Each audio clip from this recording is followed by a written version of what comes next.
So in the last few years at Sweethope, we have made a number of changes. We were successful with an agri-environment and climate change scheme application in 2015, so we've put a lot of arable grass margins in around the watercourses, improving water quality. We're in the Tweed catchment area now, and that's an issue for us, so we've done that. We've also done overwintered stubbles followed by green cover crop, and that's improving the soil structure. Amongst the changes we've made are an improvement in soil health, as I've alluded to, and that's been partly driven by one field where we have been experimenting with min-till. Our soil here is a heavy brown forest clay soil, and we've been trying to work on that in order to see if we can actually manage it in a less cost-intensive way. We've made, there have indeed been some that have not been as successful as others.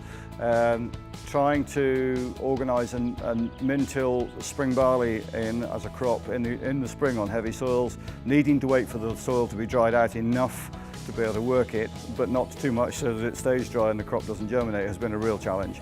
We've now got a system in place that makes that work. Another change in terms of our trial activities is that we see some of the trials where we don't get return on investment for what we put in terms of the effort and the cost. We are definitely looking at rolling out the lessons learned on our one field that we've been on min-till for 8 years now across the whole farm. And the strategic aim there is to be able to go to a managed direct drilling situation. Again, stripping out cost with one's eye on the prospect of subsidy reduction, stripping out cost, and making and having the additional soil benefits that there are undoubtedly with direct drilling. So we're looking at that as our long-term aim, and there's plenty of going on that are all sort of focused on that as our main objective, if you like. It'll also help the soil health. It should almost eliminate soil erosion.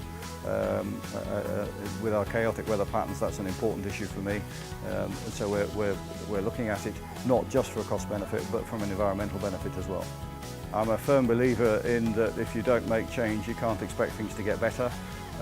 Einstein had a quote somewhere similar to that, but that's mine. So we look at the trials, we look at how we can benefit here in terms of the trials, in terms of how we adopt what lessons we learn, both good and bad for that matter, and try and take things forward. I'm also involved with the BSF's Real Results Circle. There's 50 farmers across the UK, I think there's 4 in Scotland, who are working with a particular manufacturer, BSF, that looking at specific things, proving whether or not their products are better than anybody else's.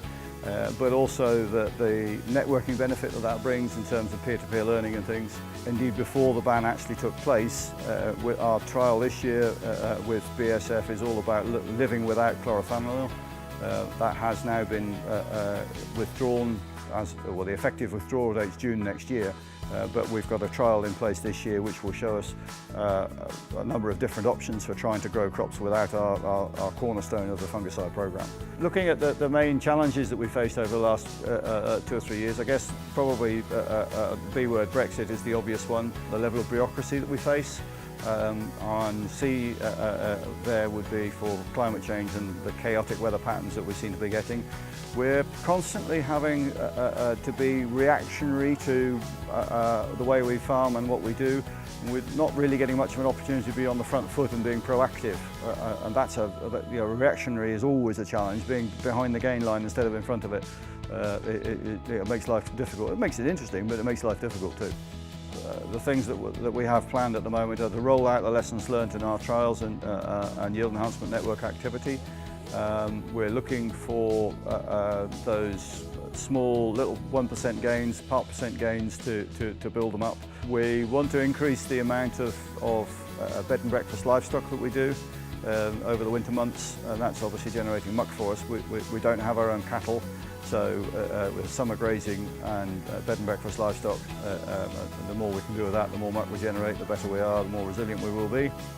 We've had an investment in a replacement sprayer, and that is going to allow us to do liquid fertilisers, and that in its own right will improve accuracy and the dependence on being quiet and still weather-wise, but also it'll reduce the amount of packaging that we need to handle and recycle.